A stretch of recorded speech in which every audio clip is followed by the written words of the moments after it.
Boa noite, meus irmãos. Nós vamos iniciar hoje o capítulo número 4.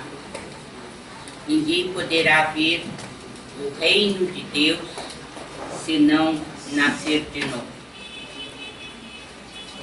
E como nós estamos seguindo a orientação de Emmanuel no livro da Esperança, ele fez 3 colocações a respeito deste capítulo. E eu acho que nós devemos fazer também 3 colocações, 3 comentários a respeito do capítulo 4, que é exatamente o que Emmanuel coloca. São 3 comentários dele muito importantes, depois de que ele passa para o capítulo 5. Então, dentro desse quadro, ninguém poderá ver o reino de Deus se não nascer de novo.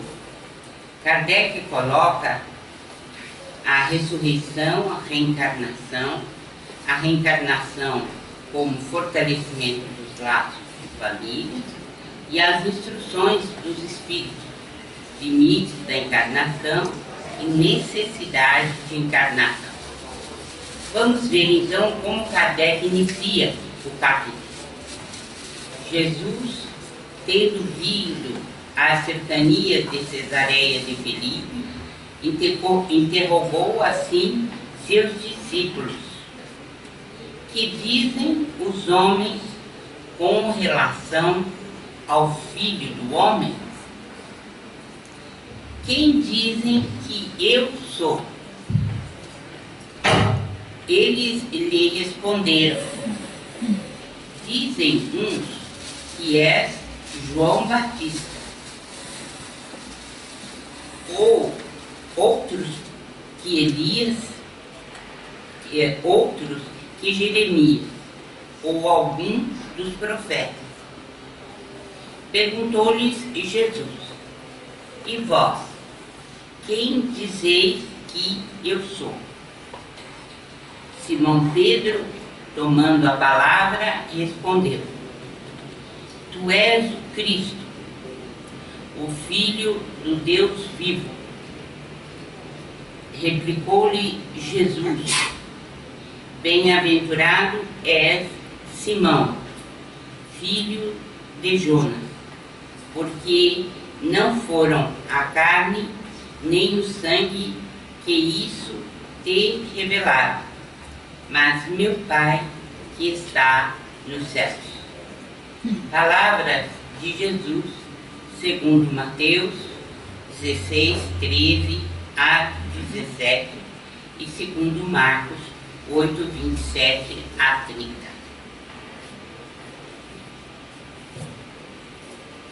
Nesse ínterim, Herodes, o tetrarca, ouvira falar de tudo o que fazia Jesus, e seu espírito se achava em suspeita, porque uns diziam que João Batista ressuscitara dentre os mortos, outros que aparecera Elias, e outros que um dos antigos profetas ressuscitara. Disse então Herodes: mandei cortar a cabeça a João Batista. Quem é então esse de quem ouço dizer tão grandes coisas? E ardia por ver. Após a transfiguração, seus discípulos então o interrogaram desta forma: por que dizem os escribas ser preciso que antes volte Elias? Jesus lhes respondeu: é verdade que Elias há de vir e restabelecer todas as coisas. Mas eu vos declaro que Elias já veio, e eles não o conheceram e o trataram como lhes aprouve. Então seus discípulos compreenderam que fora de João Batista que ele falava.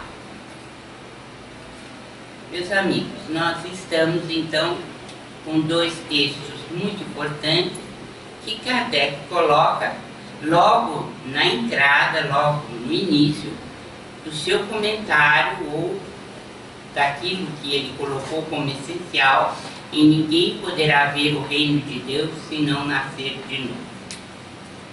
Então nós vimos que, principalmente depois da transfiguração, quem é que se lembra dessa passagem da transfiguração? O que é que se deu, na verdade? Alguém se lembra? Já deu aqui mais? Já deu passado. Sim, mas você já explicou. A aparição dos dois profetas para Jesus no monte, né? E ele também se figurou ali, os dois discípulos estavam lá, viram tudo, presenciaram, não é isso? Esse momento? Isso mesmo. Eles foram ao Monte Tabor. E nesse monte, Jesus apareceu como um sol, todo iluminado. Ele se transfigurou. Em vez de aparecer como um ser humano comum, ele apareceu como um sol, todo iluminado. Mas não apenas ele, também Moisés e Elias, os dois ao lado do Cristo. Esse foi o dia da transfiguração no Monte Tabor. E após essa transfiguração, né, claro, nós tínhamos ali Pedro, João, Tiago, né, que eram os discípulos nos quais Jesus depositava assim mais viva confiança, né? Então ele não poderia ir para uma atitude dessa sem ter confiança de que aquela sessão de materialização iria se verificar com êxito, né? Ele tinha muito poder para isso, porque como ele curou milhares de pessoas, ele tinha uma quantidade absurda de fluido vital, né? Então, porque para que haja a materialização, é preciso que tenha grande quantidade de fluido vital, ou ectoplasma. Mesma coisa, né? Então, quando ele estava orando no Monte Tabor, deu-se essa coisa extraordinária, que foi a transfiguração do Cristo. Porque se chama transfiguração? Porque é o perispírito que aparece com toda a sua intensidade, sobrepujando o corpo físico, né? E ele apareceu em toda a sua grandeza, como um sol vivo, né, diante dos apóstolos. E ao lado dele estavam materializados, né, Elias e Moisés. Os dois estavam ali. É claro que foi uma materialização extraordinária, né? Uma sessão extraordinária. Mas, ao ver Elias materializado, o que os discípulos pensavam? Porque constava das Escrituras, dos profetas, que Elias teria que vir para restaurar todas as coisas. Constava daquilo que eles tinham como lei, né? Então, era justo que eles tivessem perguntado para Jesus. Ora, disseram que Elias teria que vir. Então, na cabeça deles apareceu algo assim: bom, se alguém seria Elias, seria o próprio Cristo, porque era uma estrela viva, né, de esplendor e de grandeza. Mas aí Jesus colocou todas as coisas no lugar e deu um ensinamento para a posteridade a respeito da reencarnação. Por quê? Porque ele disse aos discípulos: não, na verdade, Elias já veio. Então, quando eles foram ao Monte Tabor e que houve essa sessão, João Batista já tinha sido degolado, já tinha morrido, né? A coisa corria assim, a boca pequena, junto ao público, porque nós vimos aqui que o Herodes se perguntava: mas eu matei o João Batista, né? Então, quem será esse que está aqui? Porque eles tinham como certo que Elias teria que vir. Mal ele sabia do karma que tinha colocado na vida dele por milênios, que era a morte de João Batista, né? Que seguramente ele deve ter pago na Revolução Francesa, né? Cortaram a cabeça dele. Então, veja bem, aqui, como já corria isto junto ao público, ficava aquela dúvida: então, quem seria Jesus? Né? Foi quando, antes dessa aparição no Monte Tabor, o Pedro disse: tu és o Cristo, o Filho de Deus vivo. Mas por que Jesus disse que não foi a carne nem o sangue que tinham revelado isso aí? O que ele quis dizer? O que ele quis dizer? A espiritualidade dele. Que a carne era tudo aquilo que era material, né? O sangue era tudo aquilo que era material.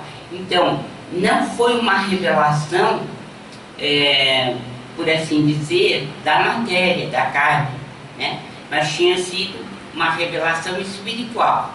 E isso era comum no caso do Pedro. Por quê que era comum? Porque ele era médium, um dos médiuns mais importantes que teve entre o apostolado do Cristo, né? Era Pedro. Então, justamente quando se perguntou o próprio Herodes, né, como mandei cortar a cabeça e agora surge um João Batista, como é que pode ser e tal? Mas Jesus faz a explicação do fenômeno justamente no Monte Tabor, após ter se mostrado tal qual era. Então, o que é a transfiguração segundo Allan Kardec no Livro dos Médiuns? O que é esse fenômeno de transfiguração? A pessoa não se apresenta, o espírito não se apresenta como ele é visto todos os dias, mas é o seu perispírito que se projeta para fora, né? E aparece em toda a sua grandeza. Então, lá no Livro dos Médiuns, o Kardec dá uma explicação do fenômeno de transfiguração. E isso ocorre todas as vezes que existe uma doação ectoplásmica, né? Então, por exemplo, o médium na sala, que está incorporado, ele pode ter um fenômeno de transfiguração. Como assim? Ele pode, né, ter fluido vital ou ectoplasma. Esse fluido vital ou ectoplasma, ele exuda, ele vai para fora, né? E nesse fluido pode ter a aparição do espírito que está se comunicando através do médium. por via de psicofonia. O espírito pode aparecer. Esse também é um fenômeno de transfiguração. Porque no lugar do corpo do espírito, do médium, aparece o espírito materializado de quem está comunicando. Principalmente isso acontecia com Chico Xavier. Ele incorporava e muitos não o viam no lugar onde estava, mas viam a entidade que estava se comunicando. É claro que a entidade teria que ser luminosa ou uma entidade do bem, porque um espírito que fosse obsessor e que se transfigurasse poderia causar medo, né? Então é um fenômeno sempre que deve ocorrer quando a sessão está harmoniosa, há uma sessão de ectoplasma e aparece o espírito. Então o que houve no Tabor é uma transfiguração porque Jesus estava encarnado. Então o que se deu foi que ao se mostrar, ele mostrou em toda a sua intensidade o seu perispírito. Então os espíritos jamais tinham, os apóstolos jamais tinham visto o Cristo daquela maneira. E ao lado dele, as duas materializações. O Elias, que já viera, mas vejam bem, eles se apresentaram no Tabor como Elias, e não como João Batista. E aí os apóstolos ficaram sem saber exatamente se foi aí que Pedro disse, né, que tu és o Cristo, Filho do Deus vivo. Por quê? Porque não foi a carne quem revelou, não foi o seu conhecimento da matéria, das coisas materiais, que revelou aquilo, mas a parte espiritual, porque ele era médico, né? Bem, ficou alguma dúvida quanto à transfiguração do Monte Tabor? E o fato de Jesus ter dito, na verdade eu digo que João Batista já veio, Elias já veio, e todos compreenderam que se tratava de João Batista. O que o Cristo nessa hora deixou para toda a eternidade? A reencarnação. Como é que o Elias já veio, já reencarnou, né? Já estava ali, e se não tivesse tomado outro corpo, como João Batista. Então, quando as pessoas dizem que o Cristo não falou diretamente sobre reencarnação, é porque não estudaram corretamente o Novo Testamento, porque Jesus deixou isso muito claro, assim como deixou claro em outras ocasiões também. Doutor, aí depois ele fala que ele virá novamente para... Aí ele fala também que ele virá novamente para acertar, não é nessa mesma hora? Não foi nessa hora. Nos entendimentos que Jesus teve com ele, não. Aí, ó, deve vir estabelecer a ordem. Legal. E então, seus discípulos compreenderam que fora de João Batista que ele falava. Elias já viu, ele não conheceu. Mas é assim que eles foram sofrendo isso.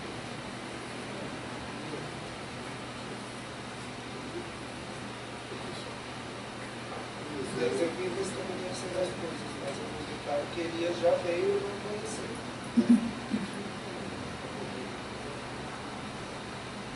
O que Jesus promete é o Consolador.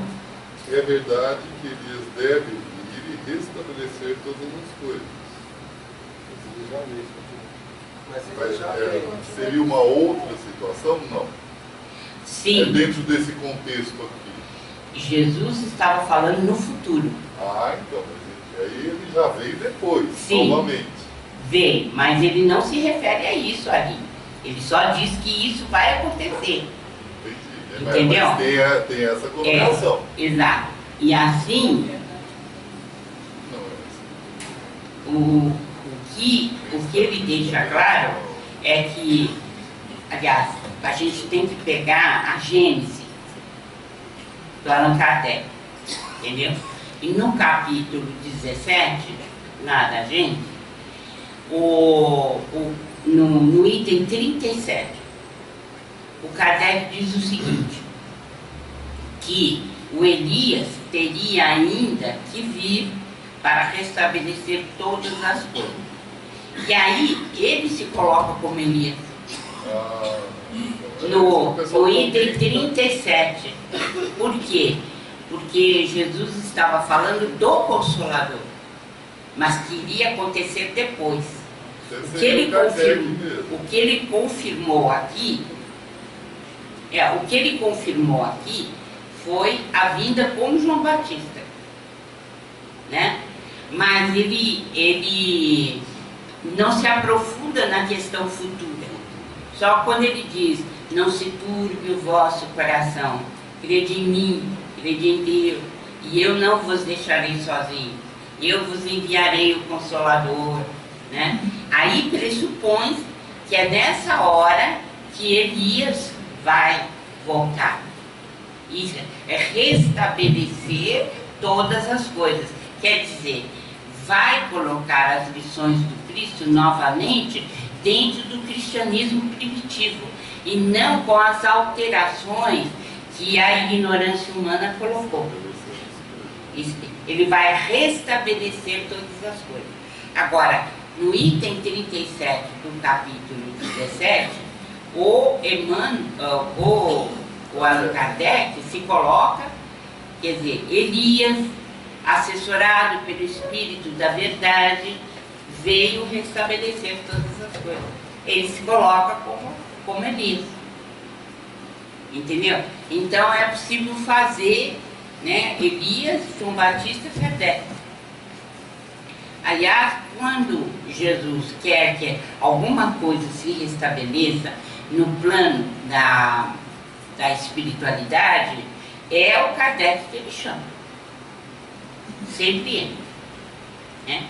Tanto assim que tem uma apresentação de Emmanuel falando sobre Kardec, que Emmanuel coloca Kardec como apóstolo da renovação humana.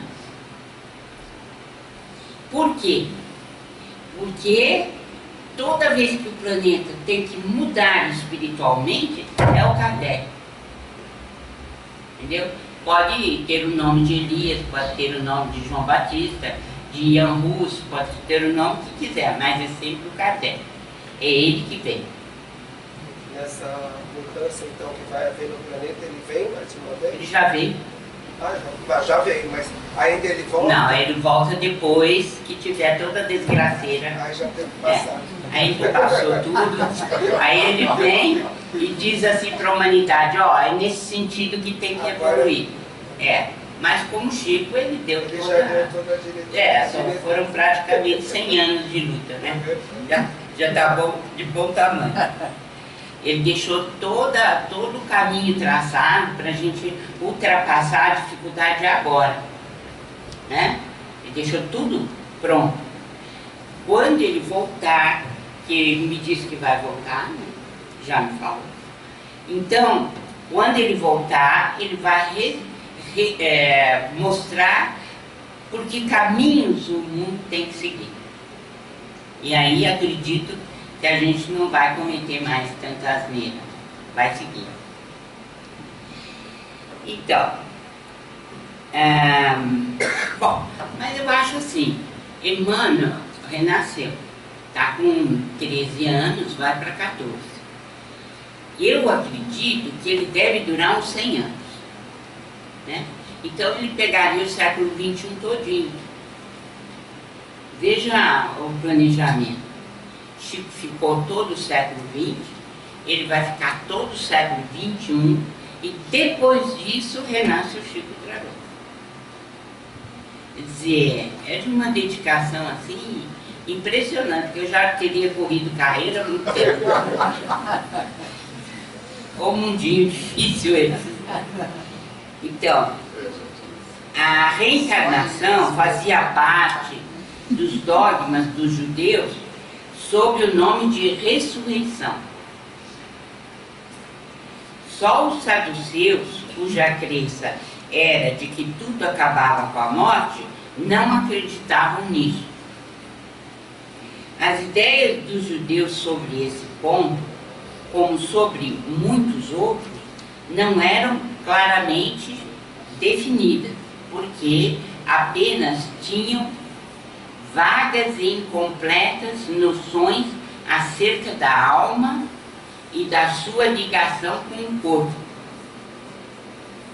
Criam eles que um homem que vivera podia reviver, sem saberem precisamente de que maneira o fato poderia dar-se. Designavam pelo termo ressurreição o que o Espiritismo mais judiciosamente chama reencarnação. Com efeito, a ressurreição da ideia de voltar à vida o corpo que já está morto, o que a ciência demonstra ser materialmente impossível, sobretudo quando os elementos desse corpo já se acham desde muito tempo dispersos e absorvidos.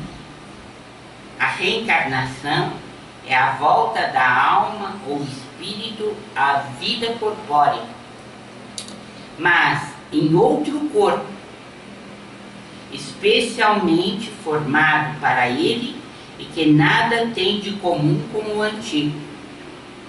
Essa é a lição básica dessa luta. Porque a ideia da reencarnação não era muito clara para os judeus. Mas na Cabala judaica, eles são reencarnacionistas, até hoje.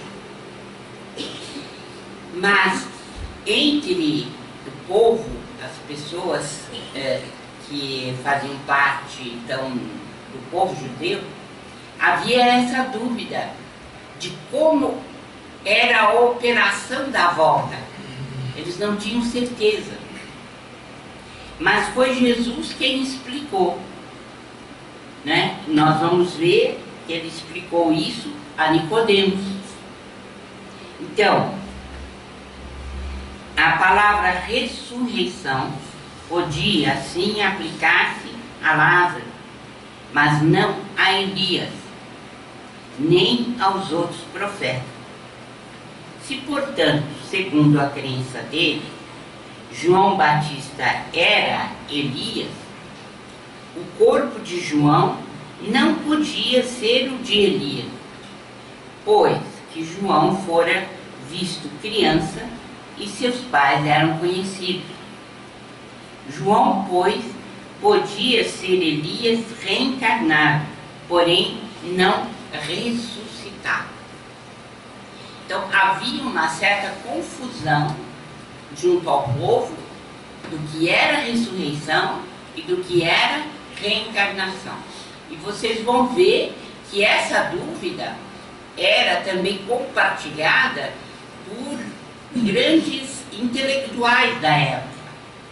Por exemplo, aqui, ora, entre os fariseus havia um homem chamado Nicodemos, senador dos judeus, que veio à noite ter com Jesus e lhe disse: Mestre, sabemos que vieste da parte de Deus para nos instruir, como um doutor, porquanto Ninguém poderia fazer os milagres que fazes se Deus não estivesse com ele. Jesus lhe respondeu: em verdade, digo, ninguém pode ver o reino de Deus se não nascer de novo. Disse-lhe Nicodemos: como pode nascer um homem já velho? Pode tornar a entrar no ventre de sua mãe para nascer segunda vez? Retorquiu-lhe Jesus: em verdade, digo-te, se um homem não renascer da água e do Espírito, não pode entrar no reino de Deus. O que é nascido da carne é carne, e o que é nascido do Espírito é Espírito. Não te admires de que eu te haja dito ser preciso que nasças de novo. O Espírito sopra onde quer, e ouves a sua voz, mas não sabes de onde vem ele, nem para onde vai. E o mesmo se dá com todo homem que é nascido do Espírito. Respondeu-lhe Nicodemos: como pode isso fazer-se? Jesus lhe observou: pois que és mestre em Israel e ignoras estas coisas? Digo-te em verdade, que não dizemos senão o que sabemos, e que não dizemos senão o que sabemos e o que nos damos, e que não damos testemunho senão do que temos visto. Entretanto, não aceitas o nosso testemunho. Mas, se não me credes quando vos falo das coisas da terra, como me crereis quando vos falo das coisas do céu? Então aqui, nessa passagem, nós temos que ver a alta intelectualidade judaica. Por quê?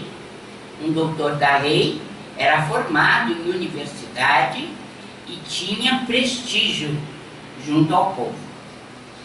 Quando ele disse que para chegar ao reino de Deus era preciso nascer de novo, a primeira coisa que o Nicodemos fez foi perguntar: como é que é possível voltar ao ventre da minha mãe? Como é, sendo eu velho, posso voltar ao ventre da minha mãe? E aí é que Jesus coloca: como és mestre em Israel e não entendes o que eu falo? Porque Jesus colocou muito claro: o que é carne é carne, o que é espírito é espírito. Então, a água é preciso renascer da água e do espírito. Por que Jesus se referiu à água? 70% do corpo é água? Alto. 70% do corpo é água? 70% do corpo é água. A composição do corpo humano, 70% do corpo é água. Não, é porque realmente, no entendimento daquela época, tudo aquilo que existia no mundo, o elemento simples, principal, era a água. Por exemplo, hoje nós sabemos que é o átomo e que o átomo é subdividido em partículas e partículas e partículas, e ainda não chegamos ao elemento simples. Naquela época, com o conhecimento científico da época, eles achavam que todos os corpos eram formados de água. A água era o elemento principal, o elemento mais simples. Por isso que ele diz: é preciso renascer da água, mas ele acrescentou, e do espírito. Então ele separou o quê? O corpo fisiológico, o corpo físico do espírito. Ele separou os dois. Você precisa renascer do corpo físico e o teu espírito precisa voltar a tomar conta desse corpo. Não é isso que ele falou? Então, vejam, Jesus não podia adotar uma linguagem que nem o mais intelectualizado dos homens conhecia. O máximo que Nicodemos podia conhecer é que as coisas são formadas de água, as coisas materiais, inclusive o corpo físico. Então foi por isso que Jesus tomou esse símbolo, porque ele poderia falar muita coisa, inclusive de todas as partículas que um dia a gente iria descobrir, que afinal de contas ele que fez esse mundo e ele sabe muito bem o que ele arquitetou, cinzelou e construiu aqui na Terra. Ele sabe muito bem. Mas naquela época o conhecimento era esse. Então por aqui vocês podem ver que a ressurreição era algo assim que eles acreditavam que a gente podia voltar, mas não sabia como. E aqui Jesus coloca bem claro como é que a gente pode voltar. Renascendo da água e do Espírito. Quer dizer, voltando a ter um novo corpo, desde o embrião até a formação da criança, e depois a vida toda o Espírito teria para aprender. Então, o que nós queríamos deixar bem claro hoje é que aquilo que Kardec coloca aqui, porque nós temos um conhecimento acima daquele que o povo judaico tinha até então. Então ele coloca: a reencarnação é a volta da alma ou espírito à vida corpórea, mas em outro corpo, especialmente formado para ele e que nada tem de comum com o antigo. Isso é reencarnação. Ficou alguma dúvida quanto a isso, quanto a esses ensinamentos? Alguma pergunta?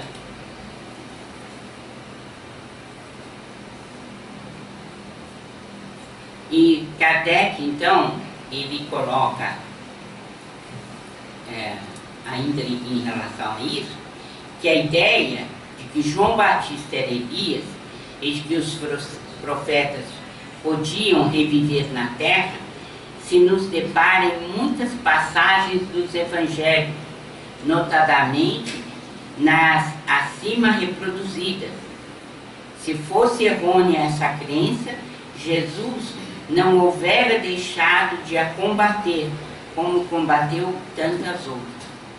Longe disso, ele a sanciona com toda a sua autoridade e põe por princípio e como condição necessária quando diz: ninguém pode ver o reino de Deus se não nascer de novo.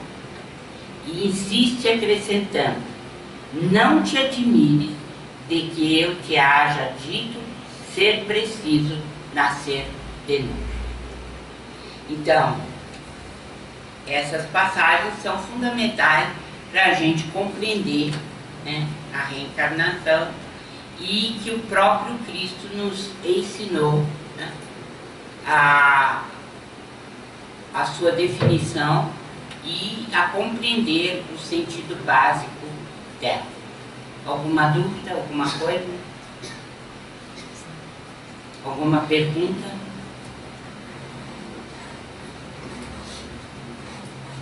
Há alguém nessa sala que não acredite em reencarnação?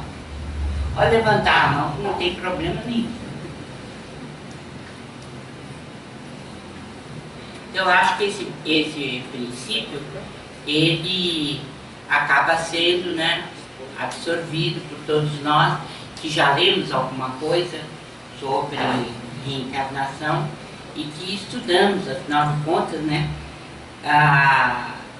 os livros espíritas desenvolvem bem essa questão, esses princípios, que alguns chamam de dogma, mas que para nós é uma lei, né?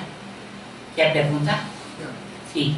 Doutora, por favor, em cima dessa pergunta que a senhora fez, a alguém que, digamos que eu diga não, como que a senhora ia me responder para que eu possa passar isso? Não, parte do princípio que eu tenho que respeitar a posição filosófica, espiritual dos meus irmãos em humanidade. Então eu compreenderia que não há possibilidade momentânea de aceitar isso e tem que respeitar, né?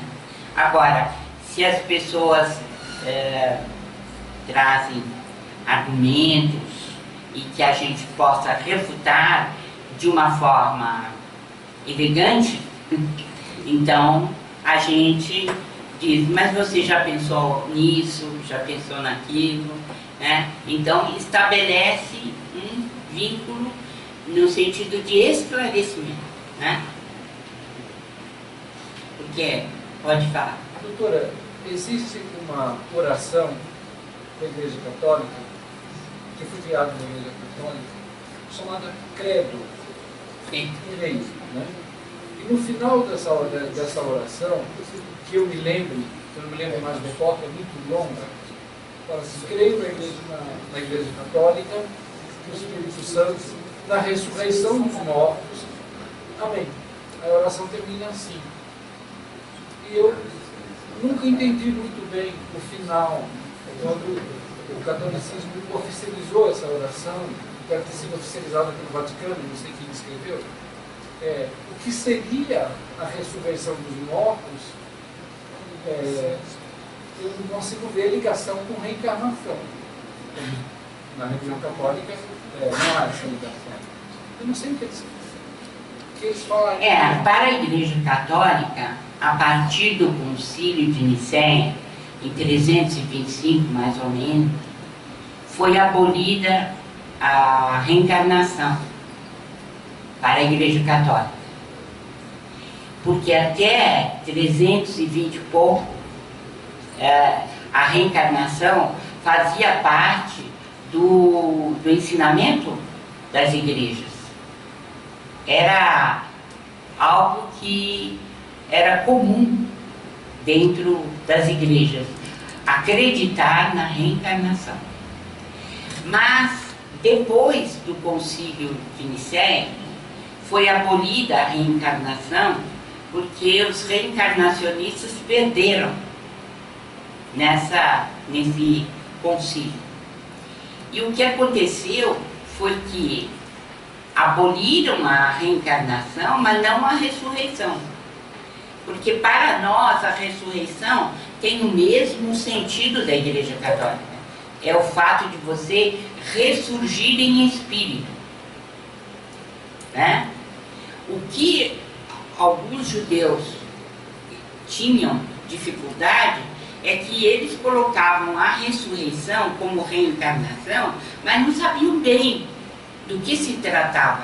Como eu vi, quando você pode ver pela própria colocação do doutor da lei, do Nicodemos, que ele não entende muito bem o que é a ressurreição e a reencarnação, né? Aí, isso era mais ou menos comum, mas o termo ressurreição ficou consagrado como sendo o aparecimento do Espírito do outro lado, após a morte. Então, a ressurreição do Cristo, ela é perfeitamente aceita pela Igreja Católica, né? Ele voltou, mas tem mais o sentido de um milagre, de uma coisa assim. Ele falou com os discípulos e tudo mais, mas a ressurreição para a Igreja Católica ficou sendo o fato de você morrer, mas não acabar-se, o espírito continuar vivo. a imortalidade da alma. O que, aliás, tem que ser assim. Para nós, espíritas, a ressurreição tem essa conotação. A reencarnação é diferente. Então, nós fazemos a distinção. Mas a igreja ficou com a ressurreição, mas não com a reencarnação. Pois não? Essa oração termina se dizendo na ressurreição da carne. Da carne eu já não acredito. A ressurreição dos mortos, ele fala, né? Mas não da carne. Então, a confusão sempre foi feita por muitas pessoas, porque também não sabia como é que a reencarnação podia se dar. Mas o Espiritismo veio trazer a separação exata, né? A ressurreição é o espírito que, após a morte, se apresenta tão vivo quanto antes. Isso para nós é ressurreição. Reencarnação é isso que Kardec coloca aqui e que está muito bem definido. É a volta do espírito à vida corporal em outro corpo, completamente diferente do anterior. Doutora, aquele trecho que Jesus explica sobre Elias e João Batista, né? Muito claro, né? É um texto bíblico, do Evangelho, né? E por que nossos irmãos evangélicos de outras religiões não entendem o processo de reencarnação numa palavra tão explícita que Jesus fala desse jeito, sobre Elias e João Batista, né? Não foi bem explícito que ele falou? Já foi? Mas sabe, Beni, cada um vai até um determinado ponto de análise. Quando não interessa, sabe, a verdadeira interpretação, então as pessoas têm reações diferentes. E dizem, não é bem isso que ele quer dizer, ou devem ter sido amigos, ou qualquer outra coisa. A interpretação, e tanto é verdade que precisou vir o Espiritismo para restabelecer o próprio ensinamento do Cristo. Porque Jesus já previa que ia se desviar. Já falou do Consolador, né? Falou do Consolador, não se turbe o vosso coração, crede em mim, crede em Deus, e eu não vos deixarei órfãos. Porque ele sabia que as interpretações em cima do texto dele levariam a um desvirtuamento. Porque como é que ele falou em reencarnação e de uma forma tão clara e a gente deixou isso de lado? Por que deixou? Mas também tem uma coisa, doutora, tem muitas igrejas que elas não usam o Novo Testamento. Elas se baseiam todas no Velho Testamento para anular o próprio Cristo. Para anular o próprio Cristo. E tem também o seguinte, né? Quando a igreja percebeu, desculpe se eu vou falar alguma coisa assim contrária aos nossos irmãos, mas é no sentido histórico que eu estou lembrando, quando a igreja começou a frequentar os palácios, os reis, e a ter muita influência política e de dinheiro, não ficava bem a igreja pregar a reencarnação. Por quê? Porque para os reis, príncipes, como era possível saber que eles iam voltar escravos numa outra encarnação? Então, a influência da igreja não se faria, ou não se fazia, de uma forma total e cabal. Por quê? Ficaria aquela luta. Não, eu sou rei, como é que eu posso dar o aval a uma igreja que diz que eu posso voltar de outra forma? Entenderam o que se passou? Daí a mudança, né? Quando os grandes líderes reencarnacionistas perderam no concílio, porque sobrepujou a ideia do poder temporal, orgulho, né? do dinheiro. como é que iam se apropriar de tomar posse, né? Tudo iria acabar. Então, essa questão a gente tem que ver assim e não ficar com medo de falar, não, porque foi isso que aconteceu. E a gente tem que analisar historicamente como é que nós interpretamos o Cristo e como é que vimos as ideias dele serem mudadas assim, para cá, para lá, um puxa daqui, parecendo borracha, o outro puxa para lá e desvirtuou-se completamente as lições dele. Então, muito obrigada, até a próxima vez, um abraço a todos.